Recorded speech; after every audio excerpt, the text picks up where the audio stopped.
parler de ce terme, de cette notion, sinon de concept d'agentivité morale, qui est une traduction en français assez lourde, mais d'un terme anglais qui est agency, qui en tant que tel est d'apparition assez récente, fin des années 90, mais qui a des antécédents, et surtout qui se rattache à des problématiques en philosophie des techniques et en éthique des techniques, qui ont connu des développements depuis une trentaine d'années, parfois parallèles et sans connexion entre eux.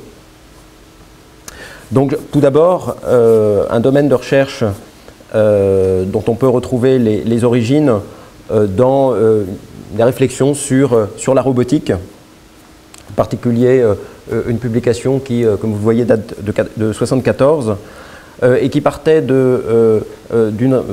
constat ou d'une réflexion que le développement technologique nous orienterait vers des machines de plus en plus autonomes, c'est-à-dire en capacité de devenir des decision makers, selon le terme employé, qu'à partir de ce moment-là, il fallait réfléchir au problème de savoir si ces machines, si ces robots, plus tard des ordinateurs, étaient en capacité de développer une autonomie morale, en tout cas une capacité de raisonnement moral proprement dite.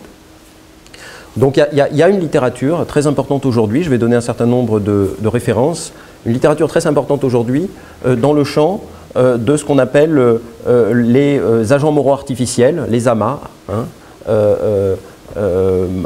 Artificial Moral Agent, qui soulèvent un certain nombre de défis théoriques autour de la question de savoir comment implémenter des théories éthiques explicites dans les algorithmes, des robots, mais aussi surtout aujourd'hui des ordinateurs, en sachant encore une fois que ces machines deviennent de plus en plus en capacité, sont de plus en plus mises en capacité de prendre des décisions hors de toute supervision humaine. Il y a par exemple un article qui soulève la question dans le domaine de l'industrie automobile et des automobiles qui sont des développements de recherche dans le domaine de l'automobile guidés par ordinateur, sans supervision humaine. Donc vous voyez à quel point ça peut faire écho aussi à des recherches ou à des préoccupations au sein de certaines équipes de l'UTC. Donc les défis théoriques, premièrement, dans ce champ de recherche, concernent d'abord les désaccords entre les éthiciens sur les principes, sur les standards que doivent suivre les agents moraux. Donc quel type de théorie morale faut-il implémenter dans les machines?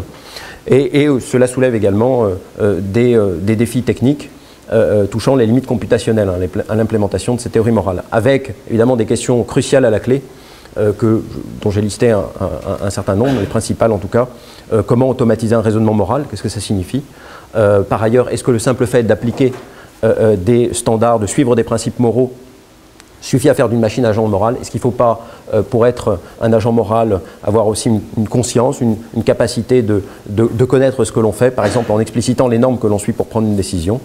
Et par ailleurs, une question cruciale qui a suscité énormément de littérature, comme le fait Kant, la définition du sujet moral suppose la liberté, donc la capacité de ne pas suivre les règles, de ne pas suivre les principes et donc de se comporter immoralement. Alors faut-il, pour construire un agent moral artificiel, envisager que celui-ci puisse ne pas suivre les principes qui ont été implémentés, intentionnellement se comporter à rebours de ces principes? Donc évidemment, cela pourrait conduire à des choses inacceptables, à des situations inacceptables, d'où ce questionnement extrêmement épineux. Vous avez aussi, au début des années 2000, toujours dans ce périmètre de recherche autour de la possibilité d'implémenter des théories morales ou de faire évoluer des ordinateurs vers des comportements moraux, l'idée d'appliquer aux ordinateurs un test de Turing moral, un Moral Turing Test. Donc c'est une idée qui est lancée en 2000 dans un papier qui a été beaucoup discuté, que j'ai donné là en référence.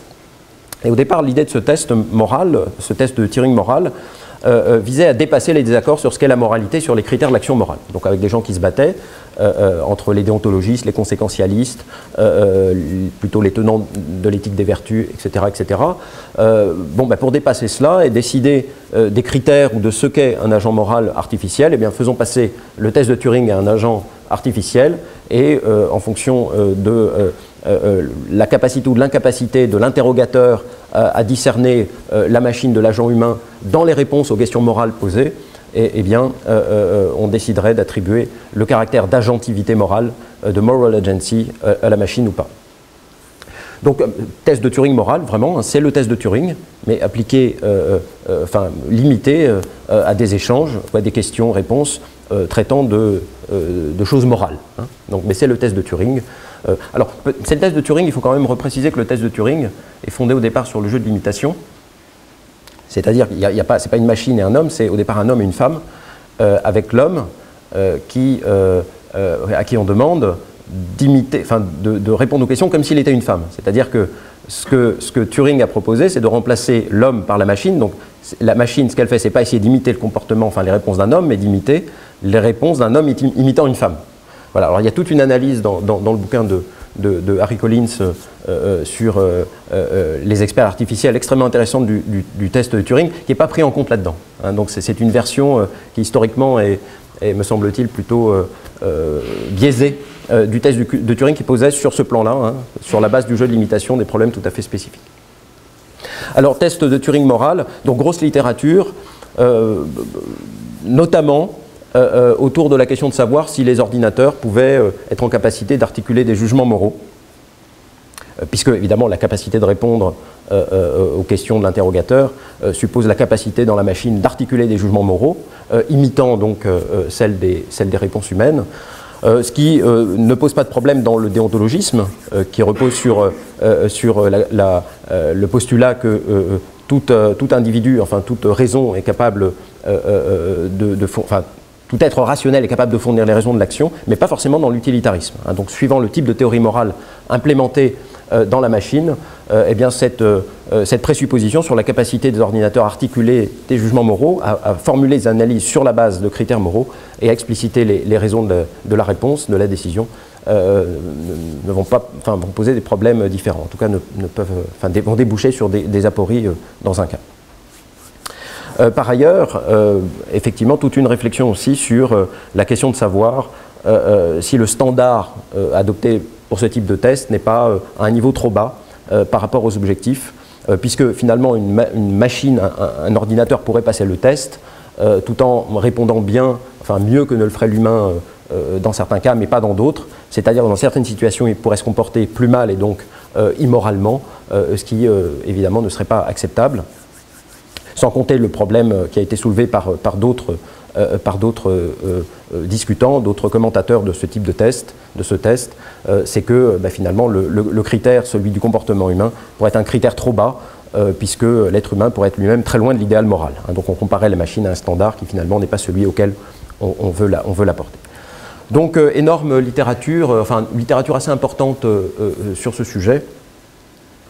Un deuxième papier, toujours dans ce même domaine, en 2005, à peu près des mêmes auteurs, Wallach en plus,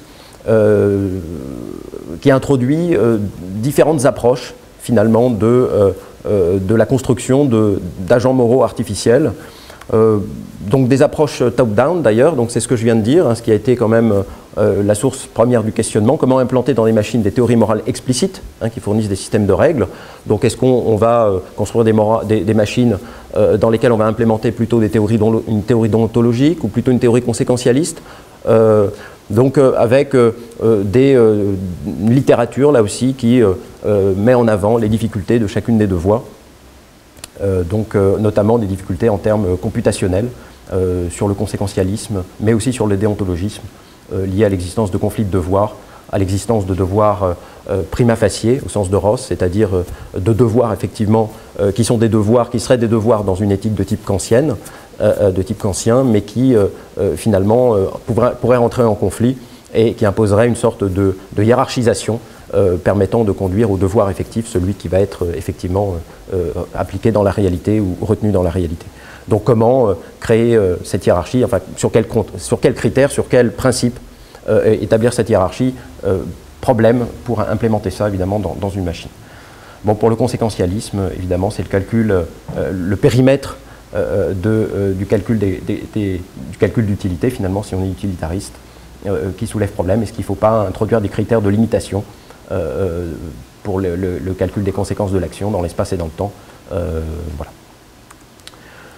Alors, l'autre grande voie porte sur des approches plutôt bottom-up, c'est-à-dire plutôt que de faire le design d'agents moraux artificiels utilisant des règles, il s'agit de faire le design d'agents qui imitent les comportements moraux humains, avec trois approches. Vous voyez, une première approche, on retrouve vraiment les grands courants de l'éthique normative, donc qui consisterait à définir ce qu'est un agent moral artificiel vertueux et à implémenter ses caractéristiques dans l'agent moral, avec, là encore, un certain nombre de difficultés pour définir abstraitement ce qu'est un caractère moral et qui puisse servir de terme de référence pour des actions réelles, pour des décisions prises par l'ordinateur, enfin par l'agent moral artificiel, ainsi que la difficulté d'établir la liste de toutes les vertus capables de couvrir toutes les situations susceptibles d'être rencontrées par l'agent moral, l'agent artificiel.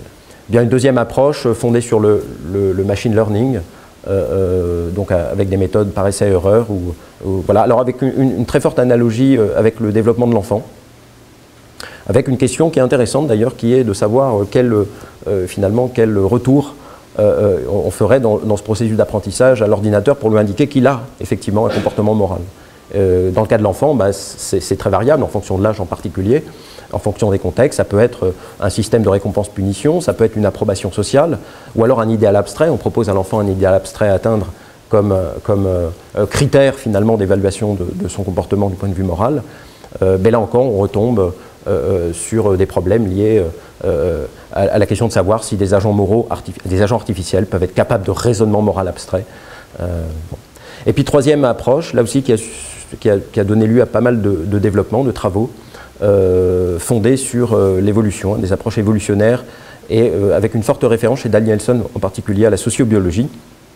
C'est-à-dire que la sociobiologie, si les comportements moraux humains sont le produit d'une évolution naturelle, eh bien, il devrait être possible de faire évoluer des algorithmes génétiques vers des comportements moraux. Et Danielson a fait des expériences dans ce domaine en proposant des concepts de moral écologie, de moralité fonctionnelle. C'est-à-dire qu'il a effectivement imaginé, construit des algorithmes génétiques qu'il a fait évoluer avec une distribution des termes, enfin des individus, des entités, entre les altruistes et les prédateurs, et avec une survie supérieure, plus importante, un avantage aux altruistes. Hein. Donc ça peut être une manière aussi de tester des hypothèses de la sociobiologie. Je terminerai sur ce point donc, qui a dessiné depuis une bonne quinzaine d'années, hein, depuis l'article, en particulier l'article fondateur de 2000 hein, sur le test de Turing moral. Donc ce domaine de recherche qui est tout à fait particulier. Je n'ai pas trouvé de connexion entre les auteurs contributeurs à ce champ de recherche-là, donc sur les agents moraux artificiels, et puis ce dont je vais parler maintenant, qui relève plus soit de la philosophie des techniques, soit du courant STS. Il n'y a pas vraiment de connexion dans les papiers, dans les références entre ces domaines-là. Mais pour conclure sur ce point, je me référerai à la distinction établie par un autre des contributeurs à cette voie de recherche, donc Moore, qui distingue trois types d'agents moraux finalement artificiels. Les agents moraux implicites. Il s'agit non pas d'écrire des algorithmes concernant les maximes éthiques explicites, mais de construire des machines dont la structure même vient en appui, oriente vers des comportements éthiques. Les agents moraux explicites, c'est exactement ce dont je viens de parler, c'est-à-dire comment implémenter dans la machine des théories morales explicites ou comment faire évoluer par mécanisme d'apprentissage ou par stratégie évolutionnaire les machines vers des comportements moraux, et puis des réflexions autour des full ethical agents, c'est-à-dire là pour le coup des machines dotées de conscience, de capacité de raisonnement moral, bon, ce qui ouvre évidemment sur des perspectives assez vertigineuses, comme on peut s'en douter. Donc pour l'instant, sur cette voie de recherche, sur ces voies de recherche, il s'est agi essentiellement des agents moraux explicites, et là maintenant je vais plutôt parler des agents moraux implicites, et c'est dans ce domaine-là qu'on va trouver une autre élaboration, une autre approche de la notion de moral agency of artifacts, hein, d'agentivité morale des techniques. Avec, donc c'est l'hypothèse que je ferai, trois développements plus ou moins autonomes de ce concept d'agentivité des techniques depuis une vingtaine d'années, disons. Un peu plus d'ailleurs. Hein. Le terme même, c'est fin des années 90, dans un contexte où il était question de l'art plutôt que des techniques, je vais y revenir. Mais la chose même, la réflexion sur comment penser l'objet technique, l'artefact, comme ayant une agentivité propre, c'est-à-dire comme étant source d'action, ou comme étant en capacité de perturber, comme dirait Latour, des programmes d'action, ou d'infléchir des programmes d'action, de tenir lieu d'antiprogrammes. Elle est évidemment plus ancienne, il faudra la faire remonter aux années 70, voire peut-être avant. Alors, 3 développements. Premier développement dans le domaine de l'anthropologie de la culture matérielle et de la technologie culturelle. Le deuxième développement, c'est évidemment les STS, dont on a parlé tout à l'heure. Et le troisième développement, en philosophie des techniques, en contexte de tournant empirique, surtout fin des années 70, début des années 80, avec un net infléchissement vers une mise en avant de ce concept de moralité des artefacts, d'agents moraux artificiels, à la fin des années 90, début des années 2000, toujours dans ce contexte de ce tournant empirique, mais avec un infléchissement plus pragmatiste, plus interventionniste des contributeurs à ce courant. Alors, pour faire le tour un peu rapide de la question, le premier développement, donc en anthropologie de la culture matérielle, quelques références qui me paraissent assez structurantes de la réflexion dans ce domaine dans les années 80, autour des travaux d'Igor Kopitov, qui a proposé une approche biographique des objets techniques. Donc on est dans un contexte où il s'agit de mettre les choses finalement et leur... le mot n'y est pas encore, mais la chose y est d'une certaine manière, leur agentivité propre, c'est-à-dire leur capacité, encore une fois, à faire ce que les hommes seuls ne peuvent pas faire, à être source d'action. Donc on est dans ce contexte-là, et Igor Kopitov propose une approche biographique qui consiste à dire finalement que les choses doivent être considérées comme des trajectoires, non pas comme simplement des marchandises essentialisées comme telles, dans un processus de production et débouchant sur de la consommation, mais comme connaissant une trajectoire propre que l'on peut ressaisir à partir d'une approche biographique. C'est-à-dire qu'une marchandise ne naît pas marchandise, elle devient une marchandise. Il y a des choses qui ne sont pas des marchandises qui deviennent des marchandises, et réciproquement, il y a des choses qui sont des marchandises et qui à un moment donné sortent du circuit de la marchandise et acquièrent un autre statut social, comme par exemple quand vous allez dans une brocante, vous achetez un objet qui a été une marchandise, qui a été un objet d'utilisation, voire de consommation, et qui aujourd'hui a une toute autre signification, une toute autre fonction sociale, peut servir d'objet de décoration, ce genre de choses. Donc il s'agit, Kopitov prend l'exemple de l'esclavage et fait une analogie entre les choses et les esclaves. Finalement, on ne naît pas esclave, on devient esclave. Il y a des processus sociaux qui font qu'à un moment donné, dans une société, un individu devient un esclave et il peut sortir aussi de l'esclavage en étant affranchi et acquérir un autre statut social. Eh bien, c'est exactement le même type d'approche, par trajectoire, d'approche biographique que Kopitov propose concernant les choses. Alors pas forcément les objets techniques, d'ailleurs, c'est plus large, mais souvent il s'agit d'objets techniques. Donc c'est une approche qui est toujours actuelle, enfin qui a fait des émules, et en particulier en France, Thierry Bonneau s'intéresse, à partir des travaux de Kopitov, s'intéresse à ce type de regard, hein, et développe ce type d'approche.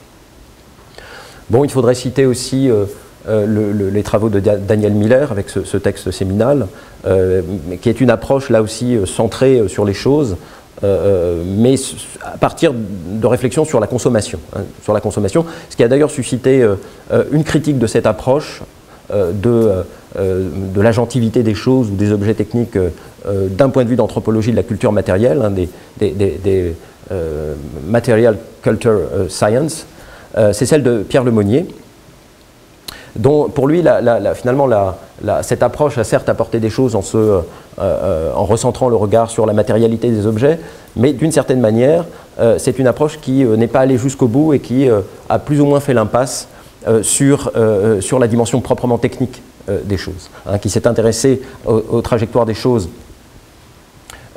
du point de vue de la consommation, c'est-à-dire d'un point de vue de rapports sociaux, du point de vue de la transformation des pratiques de consommation, mais pas du point de vue de la dimension proprement technique, c'est-à-dire de transformation de la matière, d'action sur la matière, qui est pourtant impliquée évidemment dans la notion d'objet technique. Pour dire les choses, voilà, pour résumer les choses, donc pour Lemonnier, une anthropologie de la culture matérielle, aussi bien d'ailleurs que l'archéologie, essaye toujours fondamentalement de lier l'accent sur la matière et les caractéristiques des organisations sociales.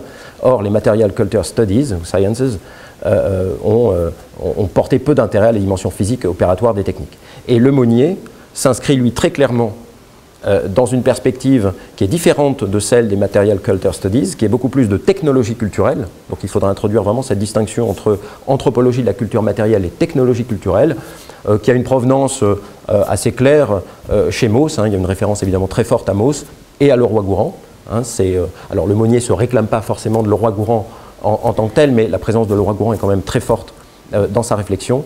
Et c'est cette trajectoire proprement française d'anthropologie des techniques qui est fondatrice de la technologie culturelle, autour notamment de la revue Technique et Culture, et qui met au cœur, alors pour le coup de son approche, l'idée d'agentivité des objets. La thèse de Lemonnier est que cette notion qui peut sembler extrêmement contemporaine, en fait, elle n'a pas du tout été inventée d'hier, elle remonte à Mauss et à Leroi-Gourhan, et elle ne fait que poser la question suivante, c'est qu'est-ce que font les objets, les techniques dans les relations sociales que les mots seuls ne pourraient faire?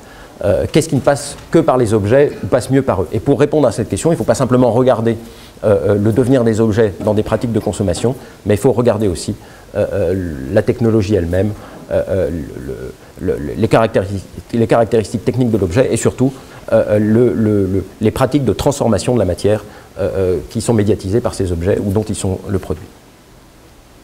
Donc l'agentivité des objets n'est pas une découverte récente.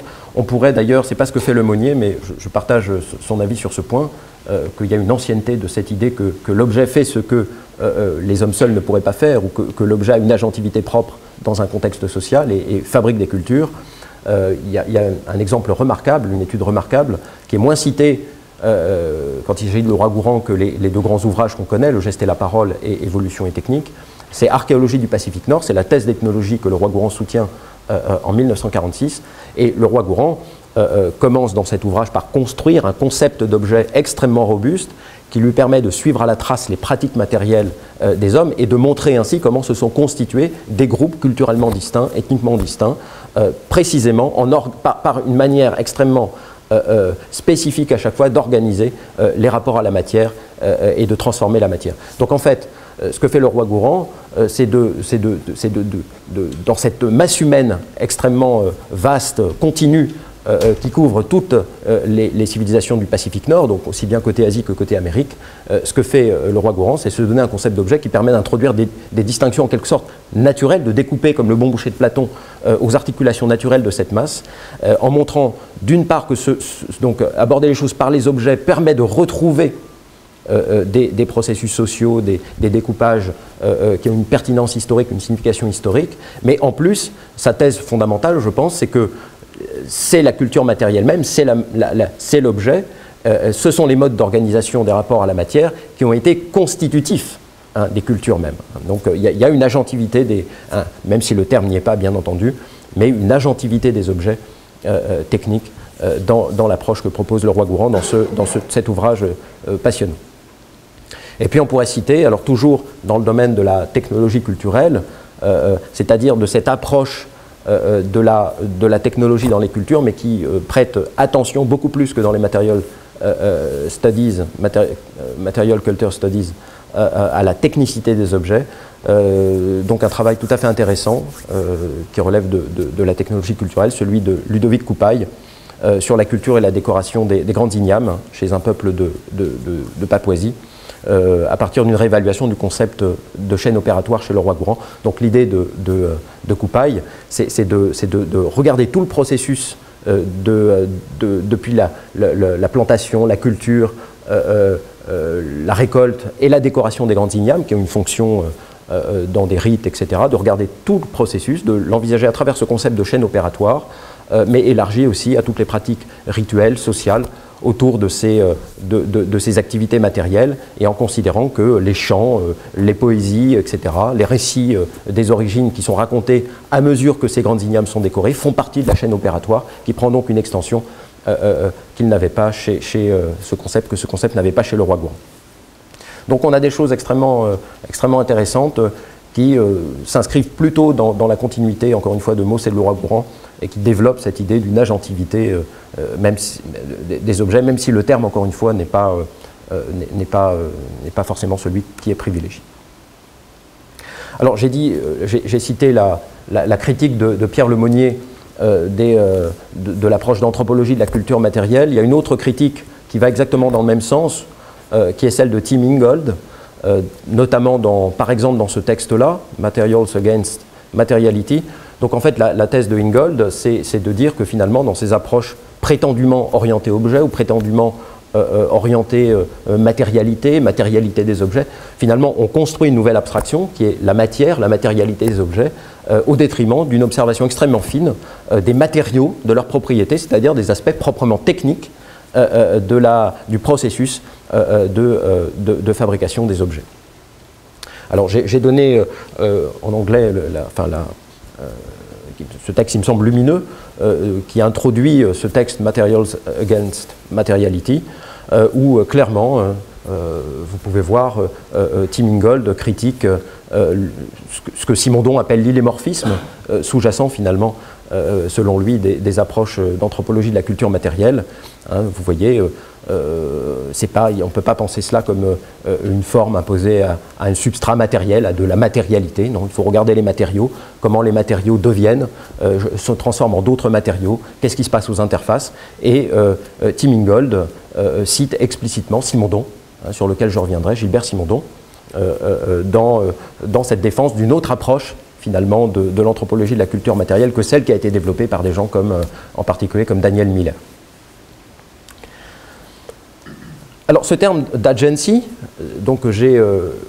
qui est très présent dans cette approche, le terme n'y est pas, mais encore une fois la chose y est, c'est-à-dire l'attention à ce que font les choses et ce que font faire les choses en société.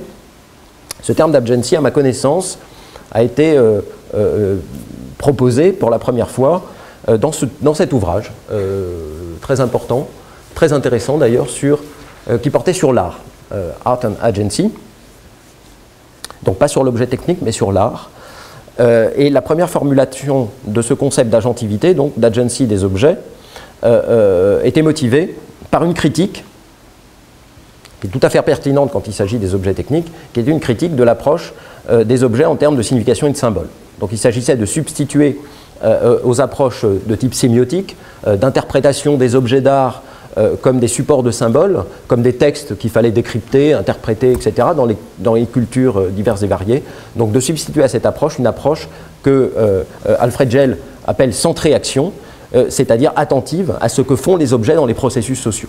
Ce que font les objets d'art dans les processus sociaux, comment ils produisent des processus nouveaux, comment ils transforment des processus existants, comment ils sont supportés par des processus sociaux. Donc c'est une définition de l'objet d'art avant tout comme un acteur ou un agent, justement, à part entière dans des processus dans lesquels on va trouver aussi des personnes. Et la grande idée d'Alfred Gell, qui est au cœur du concept d'agency ou d'agentivité des objets, c'est que les objets d'art doivent être considérés comme équivalents à des personnes. Et c'est une idée qu'on va retrouver dans le champ de la philosophie des techniques, vous allez voir. D'ailleurs, Gell ne prétend pas faire œuvre originale, hein, et lui aussi, là encore, se rattache à l'anthropologie de tradition française, en montrant en particulier que chez Mauss, notamment, mais chez Lévi-Strauss également, l'anthropologie a été historiquement le lieu ce qu'il appelle une défamiliarisation de la notion de personne. Il cite explicitement l'essai sur le don. On pourrait citer l'essai de Mauss, le texte de Mauss, le très beau texte de Mauss sur le concept de personne, justement, qui montre à quel point, justement, les anthropologues ont remis en discussion ce concept de personne en montrant que les significations que nous lui attribuons, hein, de sujet moral, capable d'autonomie, de décision libre, etc., est un concept extrêmement daté historiquement, et que la plupart des sociétés ne l'ont pas connu et s'en sont fait une idée complètement différente, plutôt rattachée à celle de masques, de personnages, de rôles sociaux, dans des rites, dans des classes, etc. Donc l'idée de considérer les objets comme équivalents à des personnes, d'un point de vue d'anthropologie, de cette tradition-là de l'anthropologie, n'est absolument pas scandaleuse. Et elle ne devrait pas choquer parce que la notion même de personne a été re-questionnée dans une perspective plus large que celle à laquelle une certaine tradition occidentale, venue probablement du stoïcisme et du christianisme, l'avait un peu enfermé, ou en tout cas fortement attaché. Voilà pour ce qui est du premier courant, du premier développement de ce concept de moral agency, des objets techniques. Alors, il y a un deuxième courant très important, évidemment, mais qui n'a pas des connexions forcément extrêmement fortes avec le premier. C'est le courant STS, bien entendu. Alors, il y a eu quand même des connexions, et en particulier en France, au travers de cette rencontre très importante organisée par Bruno Latour et Pierre Lemonnier au début des années 90, et qui a donné lieu à cette très belle publication de la préhistoire aux missiles balistiques. Mais vous allez voir, c'est peut-être une rencontre qui s'est soldée par un malentendu, justement, sur la question de l'objet technique. Et je soutiendrai pour ma part la thèse que finalement ces deux voies de développement en technologie culturelle et en STS, finalement, sur la question de l'agentivité des objets, ne se sont pas véritablement articulées l'une à l'autre, et qu'elles ont connu des cheminements relativement parallèles et relativement dissociés. Donc il faudrait citer évidemment ici les travaux de Madeleine Acriche ou de Bruno Latour.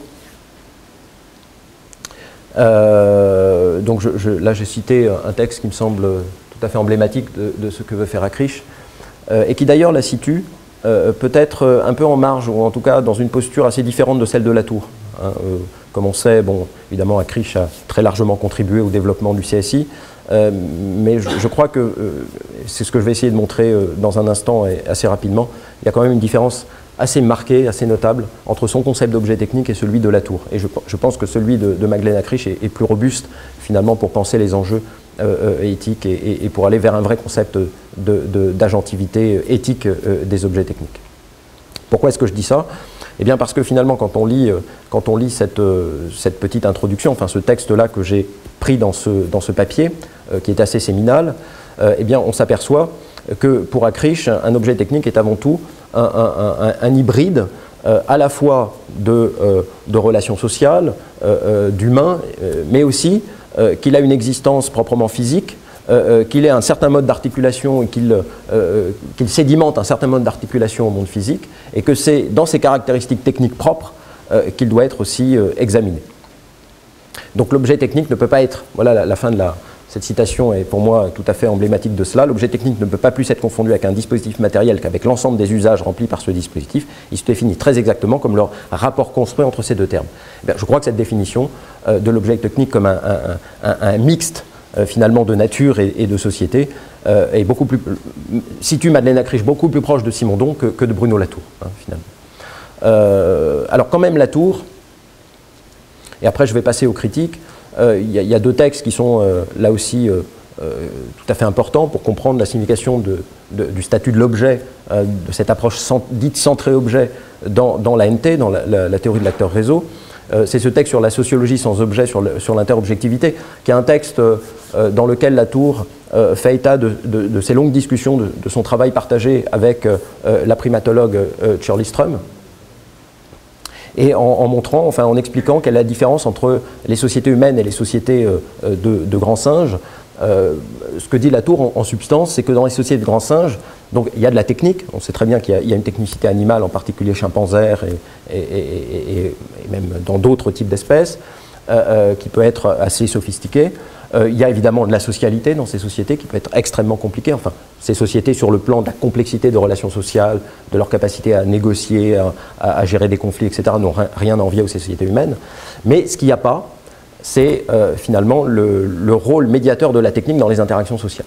Et Latour dit, un peu amusé, enfin, avec un trait d'humour, que c'est le paradis des interactionnistes. C'est-à-dire que le groupe social se confond avec les interactions d'individus, mais ce n'est pas médiatisé par la technique, contrairement aux sociétés humaines, où là, bien, la technique intervient à titre essentiel et permet d'isoler certaines interactions à un moment donné du tout social.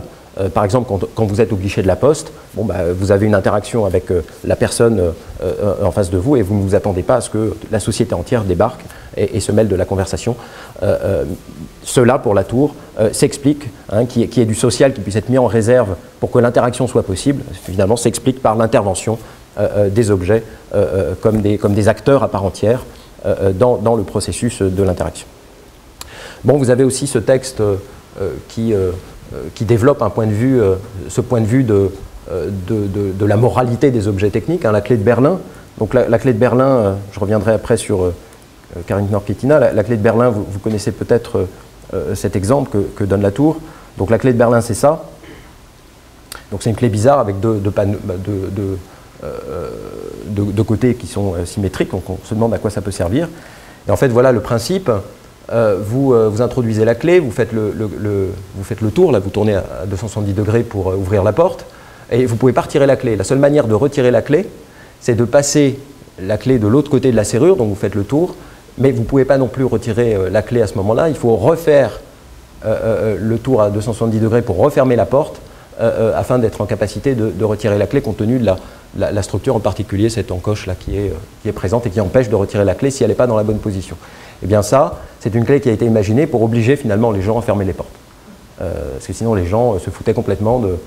voilà, c'était c'était dans un immeuble, hein, c'est une clé qui n'existe qu'à Berlin, semble-t-il, un système qui n'existait qu'à Berlin, et qui donc pour Latour est un cas typique de la manière dont nous déléguons nos comportements moraux à des objets techniques. Alors il y a d'autres exemples qui vont dans ce sens, comme le ralentisseur, le fameux ralentisseur, hein, où on délègue à des non-humains des comportements moraux. Alors ça ne veut pas dire qu'on perd en responsabilité, ça ne veut pas dire qu'on n'a plus du tout le statut d'agent moral, mais ça veut dire simplement que les comportements moraux humains ne peuvent pas se comprendre dans la plupart des cas si on ne prend pas en considération aussi les non-humains qui supportent ces comportements ou qui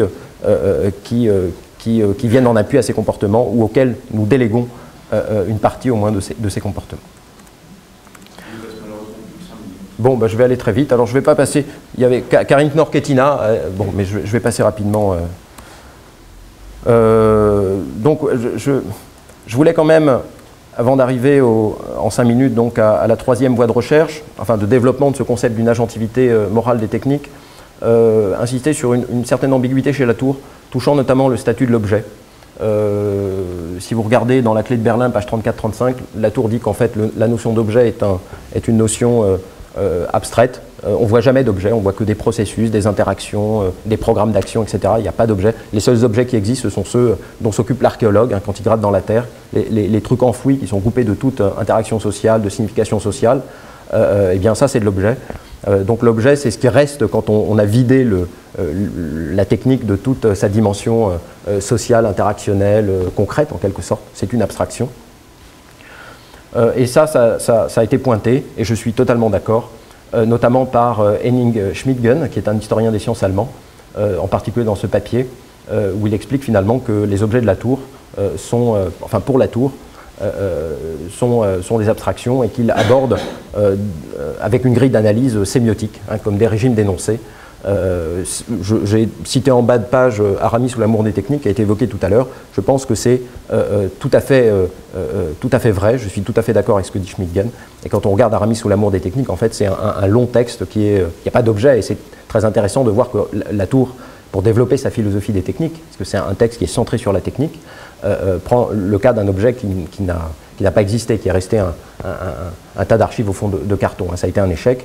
Et effectivement, c'est déroulé comme un texte, un long texte qui implique plusieurs acteurs, donc des infléchissements dont on étudie les variations paradigmatiques, syntagmatiques, etc. Donc effectivement, c'est un texte.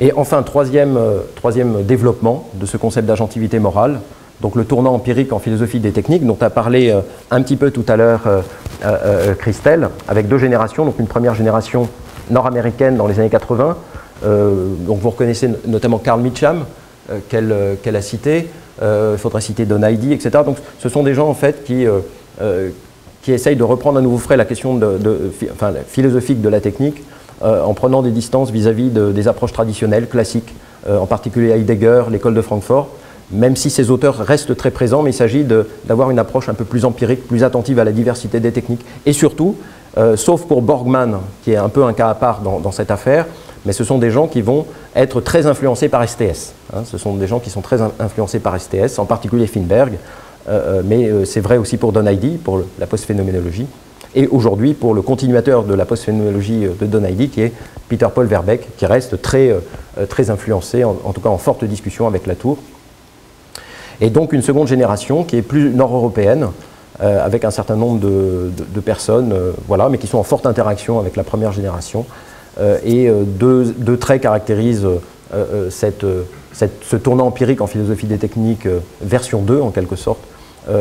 On l'a vu tout à l'heure, donc un tournant pragmatiste et interventionniste, effectivement, et basé dans les universités qu'a cité tout à l'heure Christelle, en particulier Delft, mais il faudrait citer aussi Twente par exemple.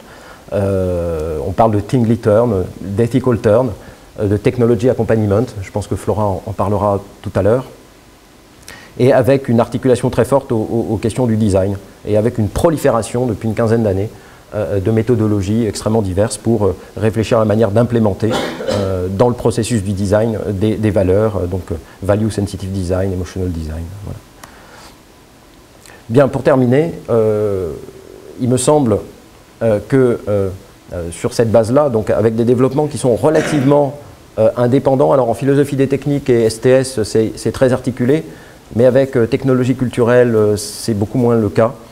Il me semble quand même que l'une des orientations que pourrait prendre ce concept ou cette réflexion sur l'agentivité morale des techniques, ce serait de dépasser une certaine dichotomie qui reste toujours vraie à mon avis, entre l'étude des aspects physiques, des aspects matériels, des aspects proprement techniques, de mode de confrontation à la matière, et puis une attitude, une approche qui est plus society-oriented, selon l'expression de Philippe Bray.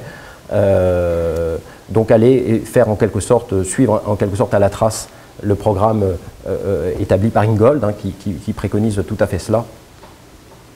Et peut-être en allant vers une intégration plus forte des trois dimensions de la philosophie des techniques, finalement de l'interrogation philosophique sur l'objet technique, c'est-à-dire une dimension, enfin un questionnement de type ontologique sur qu'est-ce qu'un objet technique, quelles sont ses caractéristiques propres, quel type de rapport à la matière est-ce qu'il le caractérise, mais aussi une réflexion de type anthropologique sur la manière dont les techniques agencent pour le coup l'expérience humaine et l'organisation des groupes, et enfin une évaluation éthique.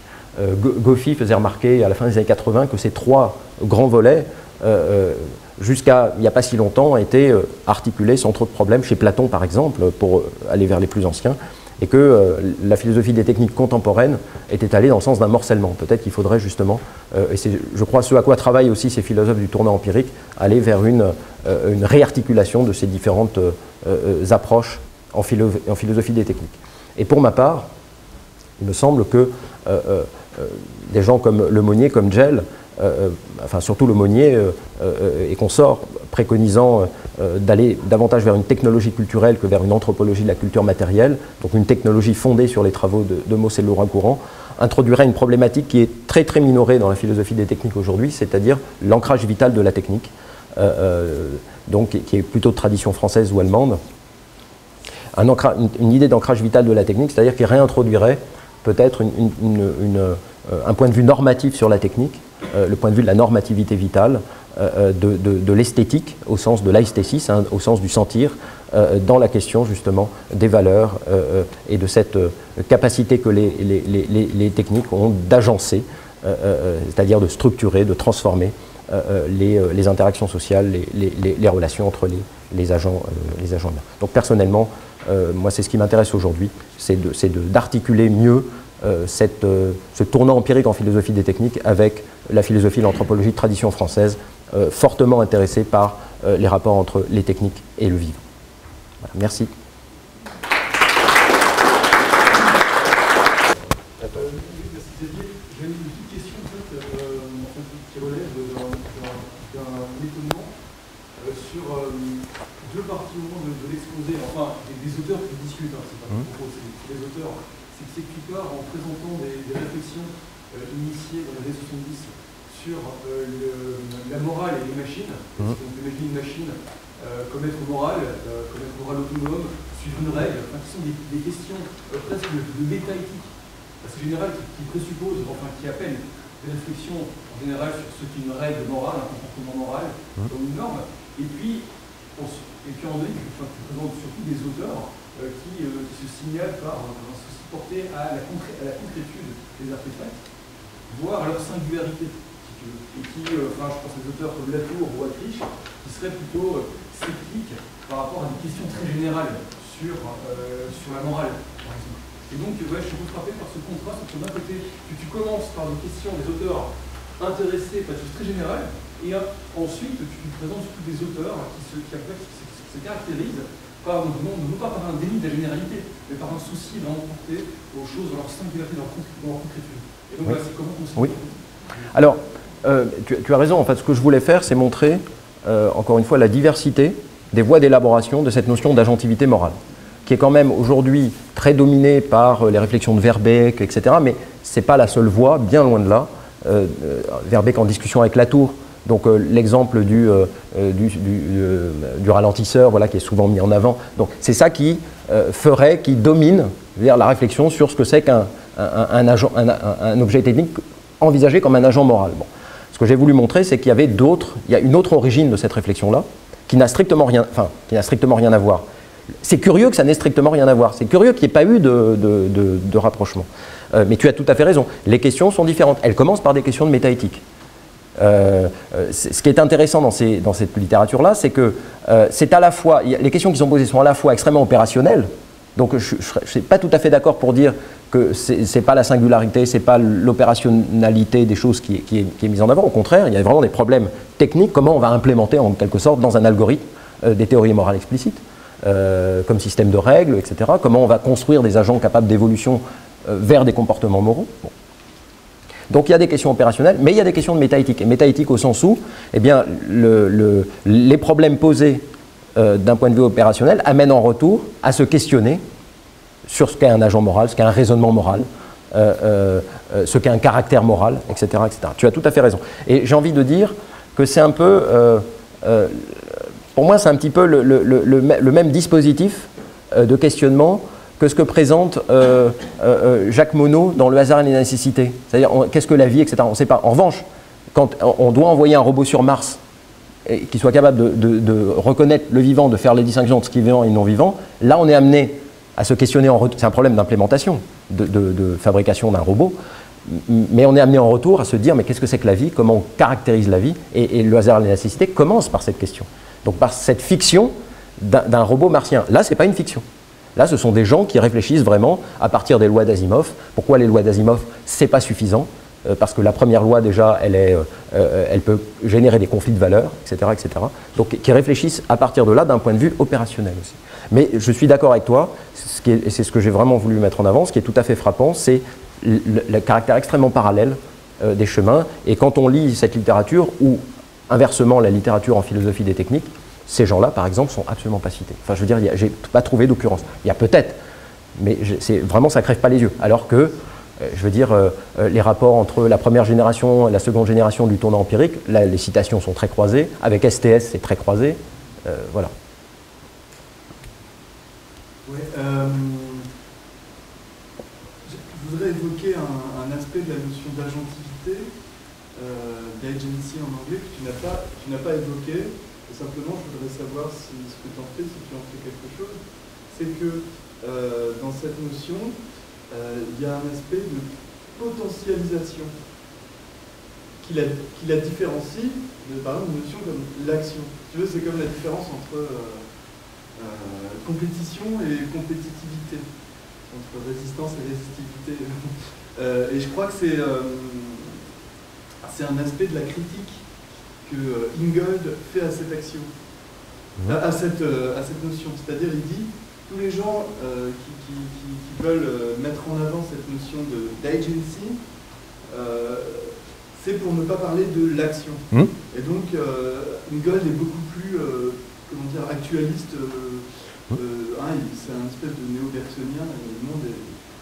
Il y a des flux, oui, oui. Les possibles ne préexistent pas, et il reproche aux gens qui défendent l'agency de poser des instances sous l'action. Alors, de substantialiser, de réifier. Comment tu tiens compte de cette critique, et en même temps, est-ce que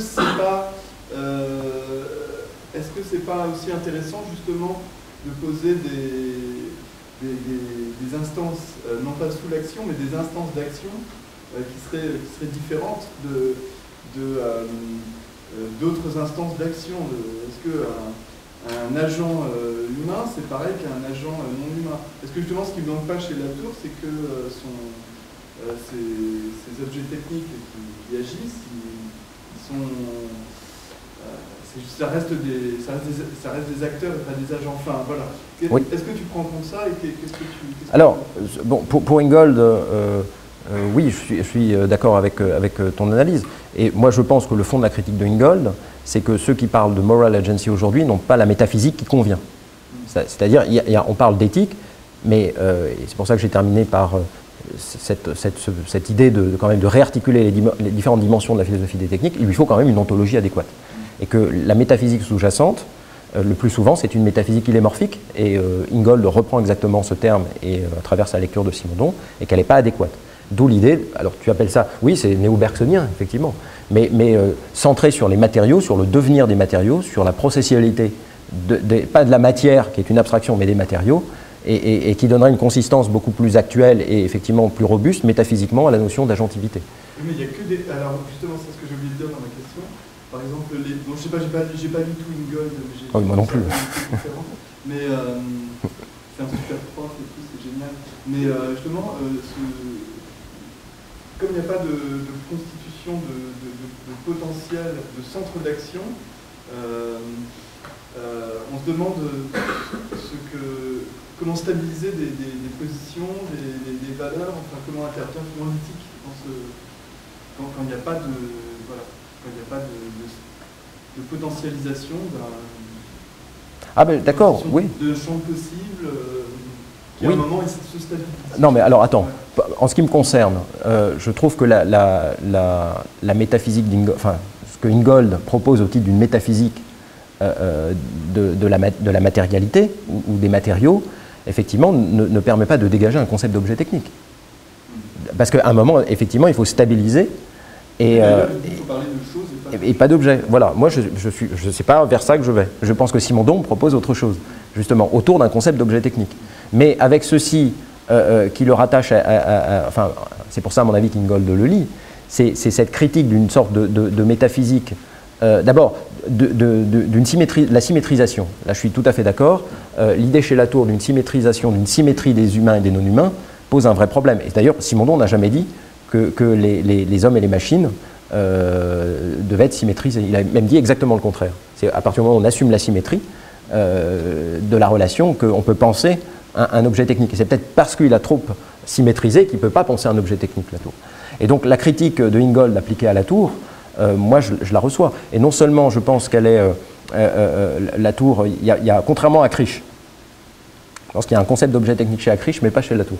Je pense que chez Latour, justement, l'objet technique est complètement absorbé dans la notion, même pas d'acteur, mais d'actant, qui est un concept qui vient de la sémiotique. Et Latour a toujours dit, cette approche-là, ce concept-là, ça vient de Greimas. Enfin, je me suis beaucoup inspiré de Greimas, etc., du dictionnaire de Greimas et de Courtès à la fin des années 70. Donc c'est une approche sémiotique.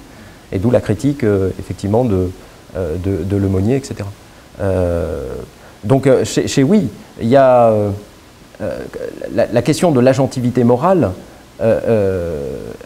alors de deux choses l'une, soit on la pense de manière à occulter complètement la dimension technique, et c'est ce que fait Latour, mais est-ce que la seule alternative, c'est de la supprimer comme problème, et au profit d'une métaphysique qui est quand même plus robuste, qui est plus consistante, qui n'est pas illémorphique, et dans laquelle on va être attentif effectivement d'abord à la processualité des choses, des matériaux, ce qui paraît être extrêmement robuste, extrêmement intéressant.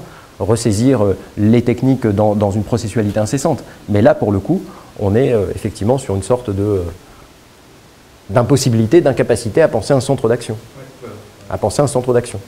Mais le concept d'agentivité, je veux dire, on peut penser un objet technique comme le produit d'un processus et comme étant d'abord à regarder dans sa construction matérielle, dans le type d'interaction qu'il a avec l'environnement, et ne pas le symétriser par rapport aux humains, et en même temps penser la façon dont cet être technique vient, effectivement, n'est pas simplement le support d'happenings, c'est-à-dire d'événements physico-chimiques, mais vient structurer aussi de relations.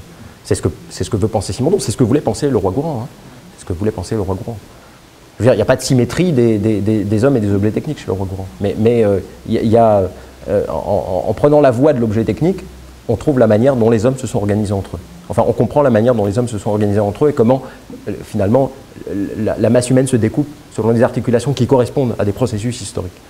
Parce que ce sont les rapports à la matière, c'est l'objet qui a fait aussi ce type d'organisation, qui a participé à la construction des cultures. Donc il y a une agentivité. Tu vois, on ne peut pas penser l'action humaine indépendamment du rôle de la technique, mais ça ne veut pas dire s'y maîtriser.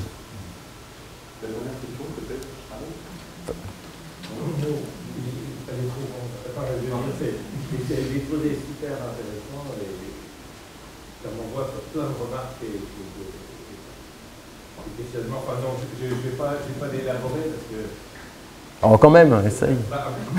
Disons que la question c'est effectivement ce lieu. Enfin, je suis super d'accord avec les dernières remarques et le filet qui partait à la fin sur la normativité vitale et à opposer à ton tout début, parce que moi j'ai trouvé une très belle progression dans l'affaire, où on est dans l'opposition entre un domaine du raisonnement, et on pense l'éthique et la morale comme un raisonnement, et des décisions, et non pas comme un engagement.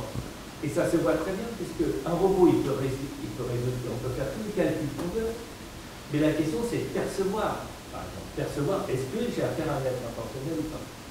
Alors, si on lui dit, voilà un être intentionnel qui est au bord du quai, est-ce que vous le poussez ou est-ce que vous tirez pas, je sais pas, les dilemmes éthiques, voilà. Là, il va peut-être les résoudre. Mais percevoir, si on peut percevoir, c'est-à-dire réussir à constituer l'objet, ça se produit dans un couplage par un engagement.